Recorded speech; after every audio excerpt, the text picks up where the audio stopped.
6 अरब की चीज आपने चंद सिर्फ 1.5 करोड़ में ले ली है। 6 अरब की चीजें मिस डिक्लेरेशन की है, बददयांती की है, और आपने एक एक चीज को अंडर वैल्यू करके अपनी जेब में रखा है। हमें भी नाम लेने का शौक नहीं है कि अगर आपकी घरवाली सियासत में नहीं है, हमें नाम लेने का शौक नहीं है, लेकिन इसी पर्दे के अंदर पाकिस्तान के लोगों के हीरे जवाहरात और वो घड़ियां छुपी हैं, उसी पर्दे के अंदर जो उन्होंने, जिस पे वो छुपी हुई हैं। जवाब क्यों नहीं देते? आज भी इलेक्शन कमीशन पे तारीखें थी, आप या आप तारीख मांग लेते हैं या आप जवाब देने नहीं आते। आपकी बच्ची का मामला हो, मामला घड़ी का हो, या मामला ऑडियो लीक्स का हो, आप इंटरनेशनल एम्बैरेसमेंट है पाकिस्तान के लिए। शर्म आती है। यानी जिस आदमी ने अपने बच्चे शो नहीं किए, वो चाहता यह है कि पाकिस्तान में एहतसाब हो। पाकिस्तान में एहतसाब का म्यार, स्टैंडर्ड एक जैसा नहीं होगा, लेवल प्लेइंग फील्ड नहीं होगी, तो फेयर एंड फ्री इलेक्शन नहीं हो सकता। एक आदमी वो जिसको फेयर एंड फ्री इलेक्शन तो चाहिए, लेकिन वो कहता है कानून मेरे पे ना लगे, 62-63 मेरे मुखालिफ पे लगे।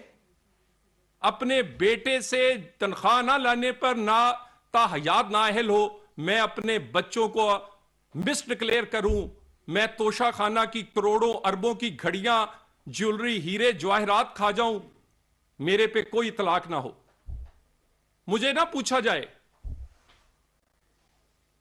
ये नहीं हो सकता। एक जैसा कानून सबके लिए होगा, और तुम्हें, आप इमरान खान, तुम्हें सामना करना पड़ेगा इन सवालों के जवाब के बगैर। हम भी मुतमिन नहीं है कि इलेक्शन फेयर एंड फ्री कैसे होगा। इलेक्शन तो 62-63 कानून के तहत होता है, तुम पे लगे ना, और बाकी सारी दुनिया को नाजायज केसों में कोई ताहयात नाहल और कोई कई कई साल के लिए नाहल। और ये तमाम जो केसेस हैं, इसमें आज भी आपने जवाब नहीं दिया, बहाने बनाए हैं। इस्लामाबाद हाई कोर्ट में आपका वकील फरमा रहा था ये तो पहले फैसला हो गया। भाई तुम वकील साहब ये बताओ कि ये बच्ची इमरान खान की है या नहीं, सवाल तो इतना है। बच्ची के नाम पे पता नहीं क्या क्या है। हमें वो, हमारा उससे कोई, वो भी बेटियों जैसी है, नाम तुमने नहीं दिया। हमारे वकील को सादा से सवाल पर जवाब देना क्यों नहीं आता? और तोशाखाना का, फॉरेन फंडिंग का जवाब हो तो इलेक्शन कमिश्नर को गाली। तोशाखाना का जवाब तुम्हारे पास, जी आप इंक्वायरी नहीं कर सकते, मेरी मर्जी है। तुम्हारी मर्जी क्या, तुम कानून से बड़े हो? तुम्हारी मर्जी नहीं है, कानून की मर्जी चलेगी, तुम्हारी मर्जी नहीं चलेगी। तुम कौन होते हो अपनी मर्जी चलाने वाले? मेरी मर्जी है, मेरी घड़ी है, तुम्हारी घड़ी नहीं थी। घड़ी पाकिस्तान की थी। वजीर आजम हाउस को बेचा जाता रहा। वजीर आजम हाउस में मंडी लगाई हुई थी कि सस्ती चीज आती थी, महंगी बेची जाती थी। और जो मुर्शिद, मुरीद और इनके चेलों की कहानियां ये अजीब है। मुर्शिद मुरीद को बेचती रही है, वो अपने शौहर के ओहदे का सौदा करती रही हैं, और जो चेले हैं उनको आगे दी जाती थी चीजें, जाओ तुम ये बेच आओ, तुम ये बेच आओ, तुम ये इसके पैसे पकड़ कर ले आओ। सो ये तमाम चीजें जो हैं, FIA को आज इंक्वायरी के लिए वफाकी जो कबीना है उसने कह दिया है, कोई चीज छुपाई नहीं जाएगी कौम से। और ये जो कहते हैं कि घड़ी की कितनी कीमत थी, पूरी दुनिया में उन जिनकी घड़ियां हैं, जिस कंपनी की घड़ियां हैं, उनके शोरूम्स हैं, और लोगों के हाथों में मोबाइल, और आपके हाथों में जरा करके देखें उस घड़ियों की कीमत, उस अंगूठियों, उस हार, और उन्हें कि कितनी कितनी कीमत है। यानी आप ये सोच लें कि पिर्च प्याली जिसमें हम चाय पीते हैं, 3500 रुपए की खान साहब ने खरीदी है। का कारपेट खरीदा है, आईफोन जो पाकिस्तान में 3 लाख से कम नहीं मिलता, खान साहब ने सिर्फ 35,000 कीमत लगाई और उसका 20% देकर वो आईफोन खरीदा है। और ये सारी डकैतियों और चोरियों के बाद हैं सादिक और अमीन। और ये तमाम चीजें, और जब हम इनको सवाल पूछते हैं, कह रहे हैं जी ओ हो मेरे घरवाली से ना पूछो, मेरी अपने घरवाली से अंगूठी, हार और वो चीजें ले दो, हम तुम्हारी घरवाली की तरफ देखते भी नहीं है।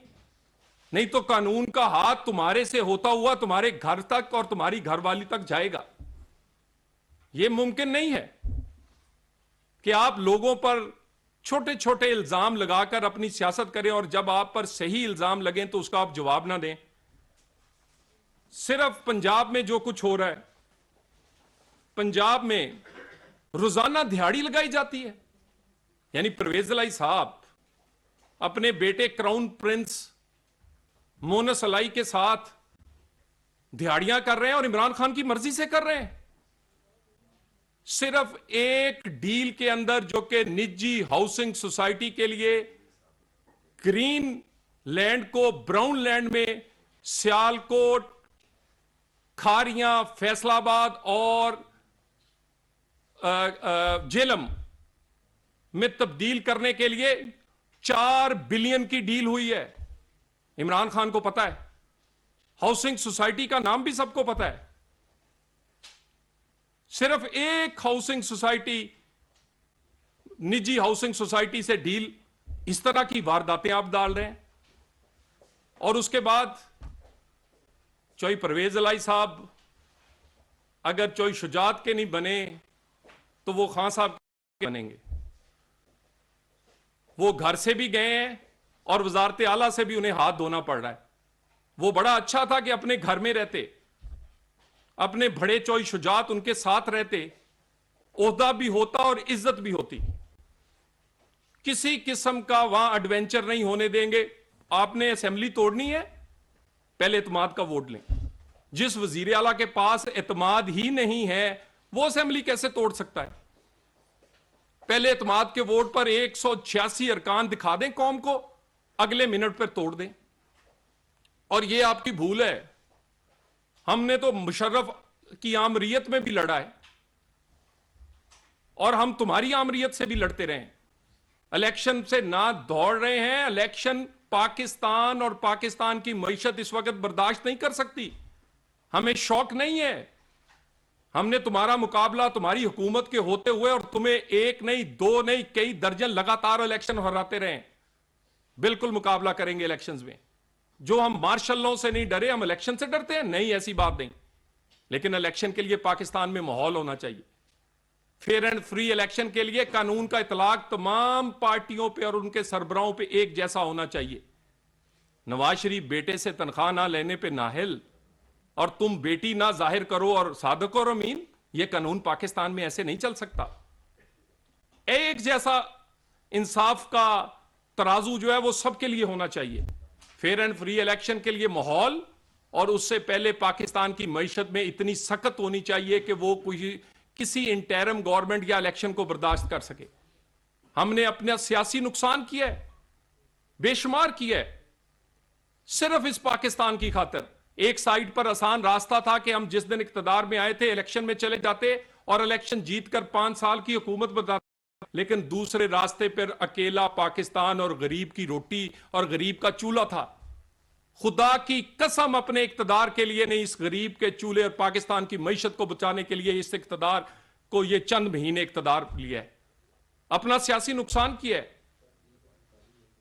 हम इंशाअल्लाह ताला फेयर एंड फ्री इलेक्शन के लिए आपको इलेक्शन कमिश्नर को रोज गाली देते हैं, उसके फैसले आपको कबूल नहीं है। उसने कल आज आपको 5 पेशियों पे बुलाया, आप नजर नहीं आए। जिस चीफ इलेक्शन कमिश्नर को आप उसका फैसला कबूल नहीं करते, जब वो इलेक्शन का फैसला सुनाएगा कैसे कबूल करेंगे? So fair and free election के लिए रूल्स ऑफ जो है वो तय करेंगे। जहां कोई रिफॉर्म है वो होनी चाहिए, और उससे पहले मिसाके मईशत है, गरीब की रोटी है।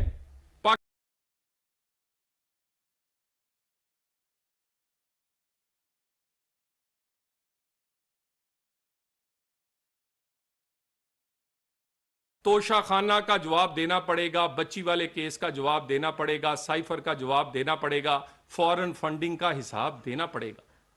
दो गो के उसके बाद जब लेवल प्लेइंग फील्ड होगी तो इलेक्शन भी होगा। Thank you very much. साहब एक तो ये बता दें कि जब आपकी